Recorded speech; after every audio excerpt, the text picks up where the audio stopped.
Hey everybody, it's Tori Townley. Welcome to the Serve Brew. I hope y'all are ready and stoked today because I always get giddy, but I'm actually really giddy, like nervous giddy, because it's the best. We have the godfather of Serve, the Servolution King, founder himself, Pastor Dino Rizzo. Hi. Hey, Tori. Hey, everybody. What an honor it is to be here. I feel giddy because, you really are the backbone and the heart about anything we've ever done. And you helped put Servolution as a value, Serve Day as a value. Oh, Jason Laird came up with the word Servolution, but you've taken it out of the stratosphere. Oh my gosh, you're so funny. You're too kind. Yes, so much history. I was like trying to figure out how in the world am I going to even introduce you on this. There's just so much history, and Servolution is my life. I eat, breathe, and sleep it. But you have meant so much to me as a spiritual dad. You guys, I just remember being given the invitation to be part of the heart of serving and learning so much about Jesus, his compassion for humanity from you, and just thank you for your time today. This is going to be awesome. So my first question, I always start with this question because we are on a virtual coffee break. What is your Starbucks go-to? Man, my Starbucks order always changes. I kind of go back and forth a little. I got a cold drink and then I got a hot drink. Ooh. Right now, I'm trying to be a little healthier, so put a little almond milk in it, a little coconut milk.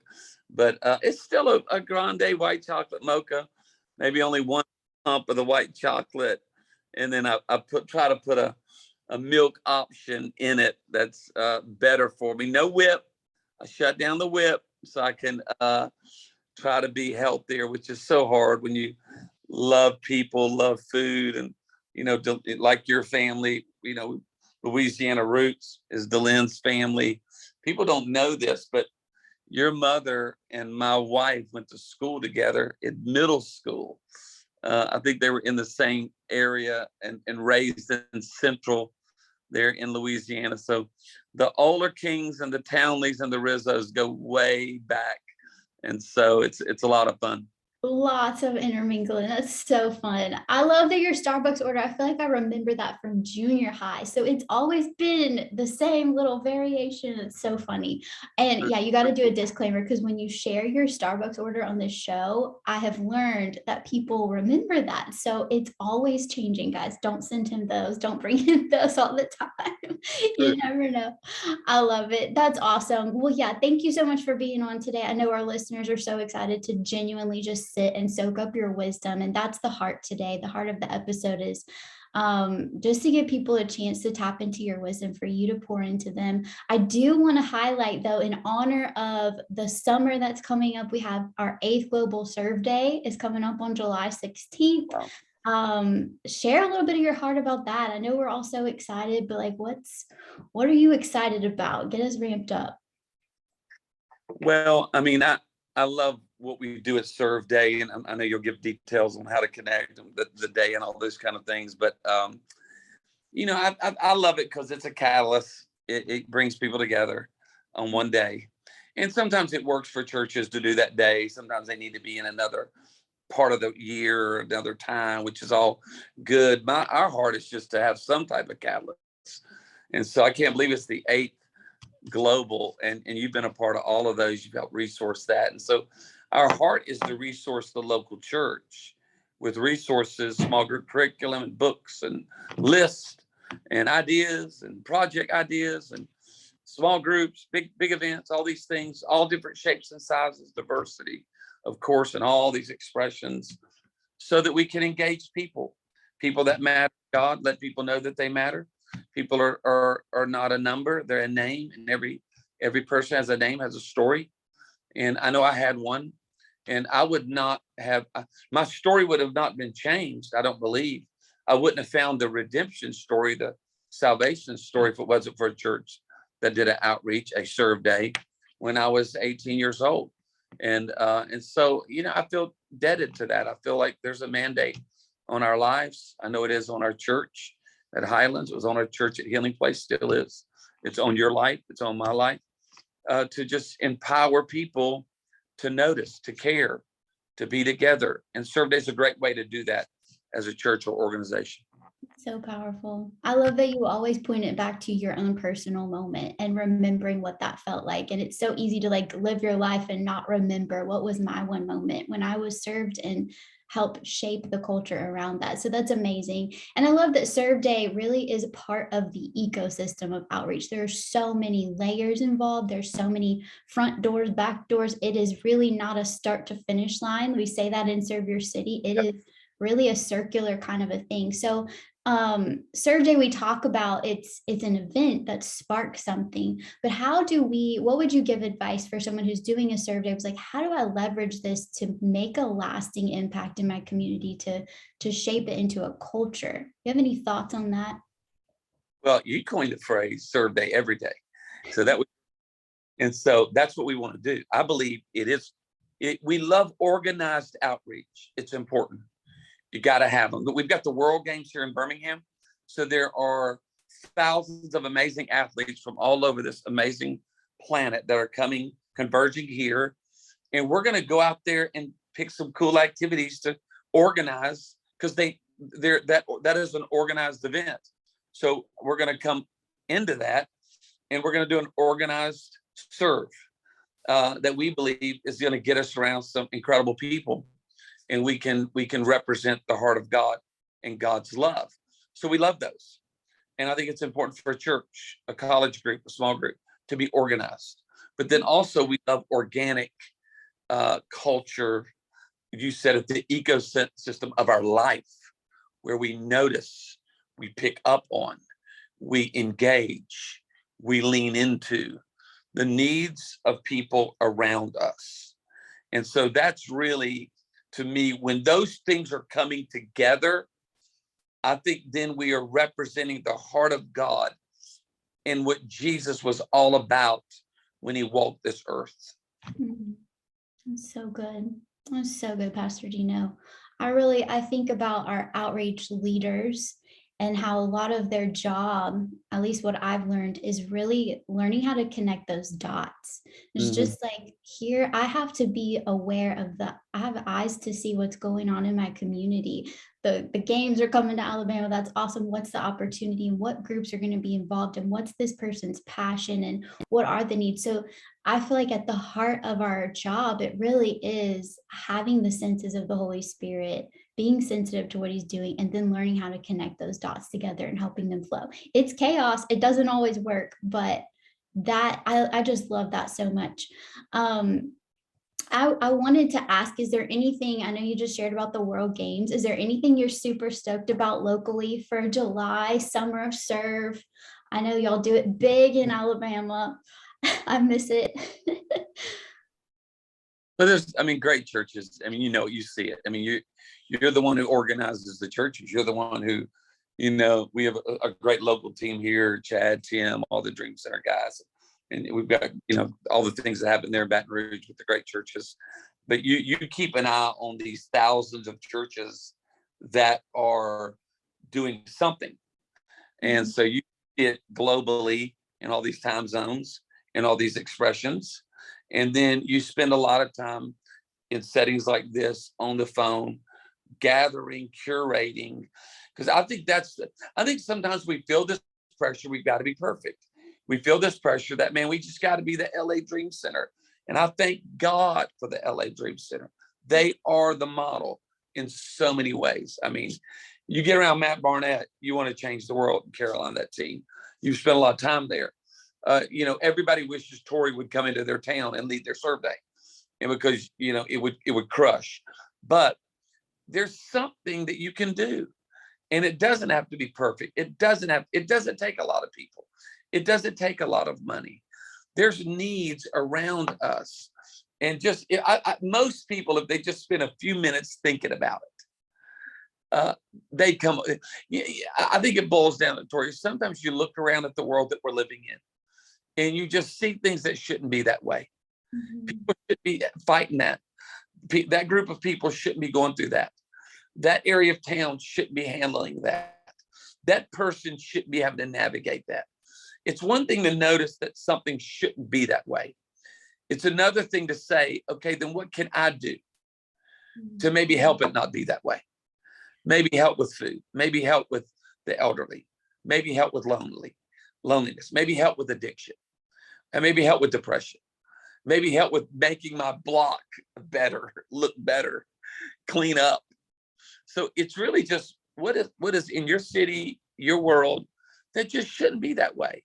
What could I do to maybe help alleviate some of that? That's why you put together a list. That's why you give ideas, because something will trigger that connects. That's what we're trying to do across all of our platforms. So good. Yes. Yes. 100%. We always, the conversations that I have with outreach leaders, a big thing we talk about is it's really activating people to help them have the eyes to see and then empowering them to act on that. It's not, hey, here's all the outreaches, please, like you have to plug in order to feel fulfilled. Like, yeah, come and try it out. But our heart is to help you learn to see with God's eyes for yourself and figure out what is his next step for you. How are you going to make a difference? In our church, this covering is going to empower you to do that. And that's where what I love about so many churches, Highlands is one I saw do it so well, is empowering people. And that's where this diverse beauty comes out. And you're like, oh my gosh, I didn't know that we had the potential to do that. But because we tapped into the people on our team, in our church, and let them shine, they're connecting the dots and finding these hidden jewels that we had no idea was even there. So I think that's is so cool. I love it. I wanted to just ask you, speak to, there's so many diverse people in our Servolution community. We've got people who are leading outreach for their entire church. They are a small group leader. Sometimes I think we have individuals who just tap in and have a heart for outreach. So we've got a broad, not audience, but community with Servolution. So as the godfather of Serve, having coffee with you, maybe just pour into that Servolution community, maybe some different scenarios. It can be someone who's new to outreach. How do I navigate this world? Someone who's been in it for a while, just kind of like go crazy, just be dad for a second. Well, I mean, you're right. And the beauty of it is the diversity. Yeah. The beauty, somebody wakes up and is thinking about orphans in Nepal. Somebody's waking up thinking about illiteracy, that they're having a reading issue at a middle school down the street. Mm-hmm. Someone wakes up and thinks about families that are separated because someone's incarcerated. Yeah. You know, there's all these cool ideas. Those are all God. I believe God. I do not believe the devil puts a great ideas in your heart like that. Now, the enemy can come in and make you feel like, oh, you can't do that. You know, you're look who you are, look what you've done. How can you help anybody? I mean, the enemy's always in our mind trying to convince us not to make a difference. He'll never stop doing that, because the outcome is wanting to reflect the heart and the message of Jesus. So, but I mean, there is such beauty. And so I would encourage someone, you know, hey, lean in. I think some of the best things that in my own life, and I've seen you do this, is you learn from other people. We're learners.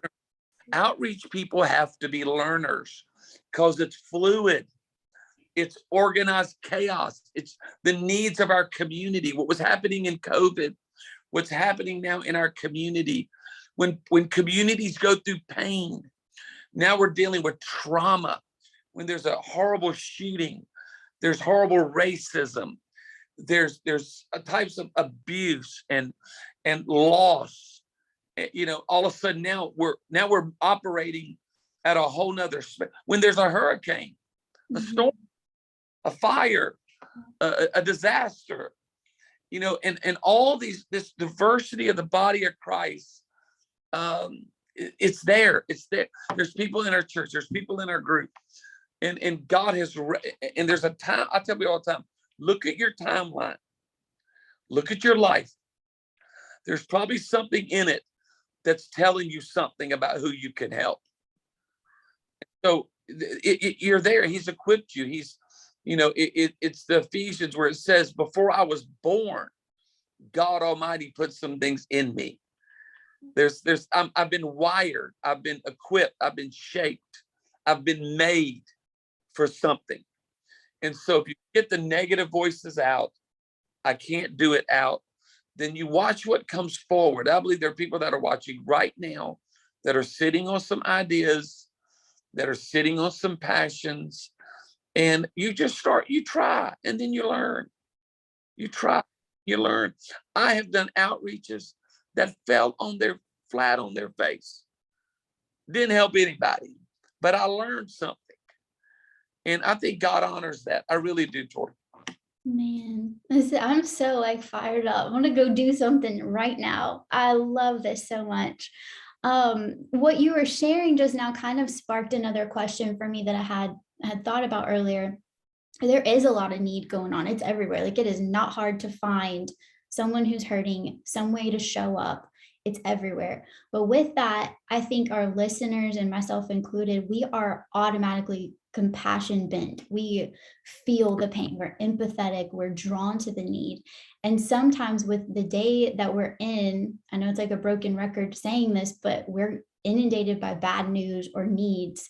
It can become almost like you can almost have to numb out to protect your mental load. Like, it just hurts so much that there's like a paralysis that gets involved. And I know in Serve Your City, we've called it compassion fatigue. It's just like, I don't know how to care anymore. I don't know where to put my focus. What would you say to our people listening who are maybe feeling that coming out of COVID? Like, that was intense. Great things came from it, but we're coming out of that right into, like you said, just more things. I know it's to be expected, but compassion fatigue is real. So what would you say to someone who may identify with that in their heart? Well, you're on to something. And I think there's some good, we're talking a whole lot more these days about mental health. We're talking a whole lot more about, making sure that you're healthy and responding to needs, if you're not careful, can get you in a dark place. I've been there. You and I probably first experienced it along with, our good friend JP and some others after Katrina. I think we all were like, okay, what's my name? Where am I from?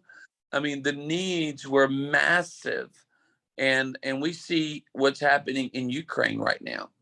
We see the shootings, Buffalo, Uvalde, all of a sudden yesterday in Tulsa. I mean, you could kind of see some of that and be like,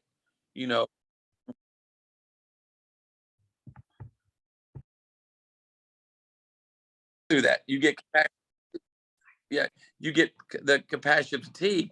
But here's the thing I thought about is, there's a scripture that says the joy of the Lord is our strength.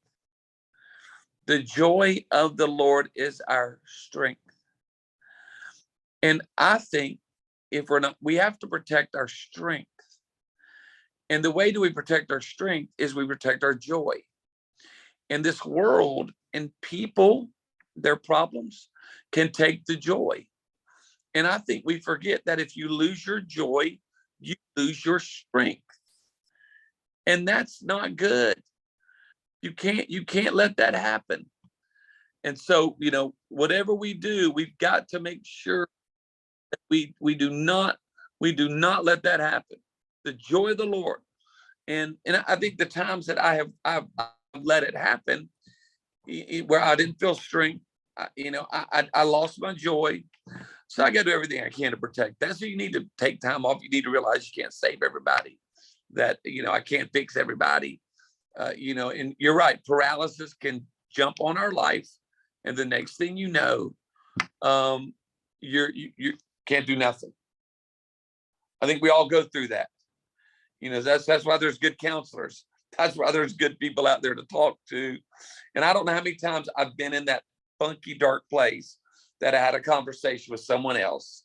And it was like, oh, okay, I'm not the only one. Okay, let me get some sleep tonight. Let me take off the weekend. Let me go out and be who God's called me to be. This is resonating with me so much, like personally. It's so encouraging. I think sometimes we almost think that, I do sometimes, like the hustle, got to get things done, got to push through, like this is the right thing. Sometimes I will almost consider joy or peace like a luxury. And it's like, oh, I'll get to that once I get through this, or I meet this need. And it's like, that is so twisted. Where did that come from? And I think, you know, we're outreach people, we're pouring out constantly. And it is probably one of the last things in our minds of, oh, I need to like be healthy. I love that Pastor Toby Slough, I know he's one of your great friends with mental health. We talked with him a few weeks back, and Bailey, and they just encourage us like the best thing you can give to others is a healthy you. And it's like that is where it's so hard to like wrap your head around sometimes, but being whole and healthy does enable you to give love and pour out more. So that's really great stuff, Pastor Dino. Anything else that you maybe have fresh on your heart that you're thinking about as far as outreach goes? I know the protecting our strength by protecting our joy, that is so powerful. But any other thoughts or tips for our words of wisdom for our listeners today? Anybody on your heart? Give us a prophetic word. I mean, I'll put you on the spot. Well, I say, things like I get motivated even doing this. I'm thinking right now about an idea. I'm thinking about how we do better at our serve day, but then also at our outreach small groups, at the way that we're preparing for, the fall and all that we do in the winter. So, there's great resources, and this feeling of I've got to come up with something, I've got to, I got to hit a home run every time I do something. That's just not realistic. Sometimes we do an outreach and we're just getting on base. Sometimes we just are it's a walk. Sometimes we hit a double. Sometimes we hit a home run, but there's a whole lot more hits. You're just getting on base than it is home runs. And, we watch social media, we see these things, and we just feel like, man, I got to change the world tomorrow. God is a long game. God's doing a great work. And I think for me, years ago, I began to release the pressure that I got to be perfect, that I got to save everybody, that we all got to get it done tomorrow. And just, hey, I'm gonna do all I can today to find somebody to be a blessing. I'll never forget one time being with Joyce Meyer, and we know how much she's meant to the Servolution world, to the Serve Day world, and Hand of Hope, Joyce Meyer, on and on. We're better because of them. But I remember one time she said something that she made a decision because she's had her anxiety. She's been through all kinds of abuse and trauma. I mean, Joyce Meyer has been through pain. But she said she made a decision because there's so many needs. There's a whole world. She said, I'm just going to be a blessing to one person today, intentionally, not general, not just, well, I'm going to bless everybody. No, specifically, I'm going to find one person today to be to give something to be generous, act of kindness. And that's been decades, 2 or 3. I think she was in her 50s when she said that. And so every day, she said, every day, maybe it's a text. Today I saw, and I'm not saying this for me, I saw somebody who was doing some really intense labor, and I happened to be standing next to them. And I just reached over into my pocket. I had $20. It's a lot of money, but I felt led. I said, hey man, I want to buy you lunch tomorrow. He said, no, man, I don't need that. I said, no, I want to bless you. Take it. Let me buy you Wendy's. Let me get you Popeyes. And he's like, thank you, man. $20 is not going to change his whole life. But I told him, I said, man, I appreciate you. He said, thank you. And I'm not saying that because I miss it more than I get it right. But I think we've got to don't put so much pressure on ourselves. The pressure for Serve Day is to just be out among the people. Notice people. Pray, have a conversation, be a blessing. So I that's the fresh word I have for my own life. Because if I get pressured, Tori, I'm not noticing anybody. I'm not going to help anybody. Wow. This is some deep stuff. Yeah, I need to go sit down for a few minutes and just process because it's so good. I can tell you, like, I know I've been through outreaches where it was pressure and I just like stuck in my clipboard back in the early 2000s and the little headset that I didn't want to wear. I was just like, oh my gosh, this is crazy. But then there were other times I was like, Tori, breathe, look around at the beauty, and it changed the game. Maybe the responsibility wasn't different, but the heart was so different. Yeah. I was able to be present, and that changes everything. And that is contagious. Like if you're leading and you're feeling stressed, that transfers to the people, and there's not going to be as much fruit out of it as if it weren't for the presence of Jesus and just being there. I love it. So good, Pastor Dino. You're amazing. You did, so when you said the whole find your one, was from Joyce Meyer, and then that's just something that I grew up hearing you say, like reach the world by serving one. So ever since I was a kid, I remember just always looking for at least one moment, one person to connect with. And God's never, I can say he's never not answered me on that prayer. Every time I remember to pray, where's my one? He brings it, and it just changes everything. And there's other things you've taught us over the years, taught me, keep your head on swivel, things like that. Are there any other quick like philosophies or tips? Like always live by this, like always pick up trash when you see it, peace on the side of the road. I remember that. You've just got so many things in your pocket over the years. Anything else in there that you want to share? Well, if we're wrapping up coffee and I'm landing the plane, I, you're going to get mad at what would Tori do would be one of the first things I would say. How would Tori respond? Because when you talk about being caught up in the project, the headset, the clipboard, to be honest, I've never seen you do that, Tori. To me, you're always present. You're always aware of those around you at the Dream Center in a big event. We've done massive outreaches, tens of thousands of people, and you've always done well noticing that person. So let me just say that. And then, and you do well helping other people do that. But, um, I think one of the things that we get trapped in is busyness. I just think we get busy. We get in our head, we get in our schedule, we get in our calendar, we get in our alerts and our pings and our tings and our notifications. And I do that. We all have busy lives. I mean, and you can just get going where you don't pause, you don't slow down. And all of a sudden we're doing these trivial, and hey, the lists are important, the duties are important, but they're kind of minor compared to people. And so we don't pick up on an interruption that could be a divine interruption. We're not letting ourselves be inconvenient, have an inconvenient moment where we're not realizing there could be, and I know this sounds preachery, a miracle in that moment. It sounds one-liner, but it's not meant to be that. And so we're busy, we're getting stuff done, man. We're cranking it out, man. I'm a producer. I got I got 5 kids. I got that bank account, man. I got to get that dinner ready. I got to fold them clothes. I got to weed eat. We're all got a lot going on. But I think for me, if I have a better day, I'm a better Dino when I pause, when I think, when I consider, when I notice. And sometimes it takes 2 minutes. And sometimes it may take 2 hours. But I don't know.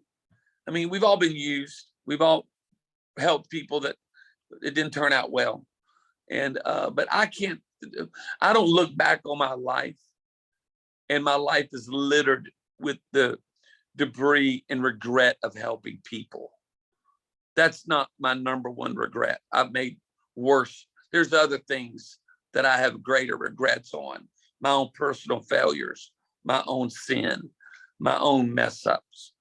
It's not when I pause to help somebody. That's very little of it. So I would just encourage everybody to, try to relax, try to chill a little bit, and be aware be aware. There's no telling who could be around you. So good. Yes, this is so good. I love there was a book called The Ruthless Elimination of Hurry by John Mark Comer. And it's that whole concept of just hurry really is the biggest distraction or attack on our spiritual lives, is what he says. Like, that's the concept. It's crazy. What a difference that can make to just slow down. I think Jesus went really slow through his life. I think he moved slow. So good. Thank you. Thank you. Thank you for your time today. My last question I always ask is, recommend something. What should we read? What should we listen to? What was fresh in the Dino library? Wait, say that again. Meyer just got that for me. What was it? The book you just mentioned. Oh, yay. David Meyer. David Meyer just sent it to me. And I read it or looked through it years ago, maybe, I don't know, a couple years, but I'm diving into it now. That would be a great resource. So make sure they know that. And then I always encourage people to follow the Servolution, to follow the Serve Day platforms. You'll give them those information, because I just get inspired by ideas. What we put out on Saturday, the churches, I get inspired every Saturday by just churches that have great idea groups that are doing things that just make me say, wow, that's a cool idea. We could do that. Yes, I love that. And that's, listeners, like that, what he is highlighting is y'all. Like, we're sitting there watching what you're doing, and we just highlight that and celebrate it. So well done. Golden star from Pastor Dino. All right, guys. Thank you, Pastor Dino, so much. This has been refreshing for my heart, and I know for all of our listeners, it's going to be such a blessing. So we love you guys. We will see you next time on the Serve Room. Peace out.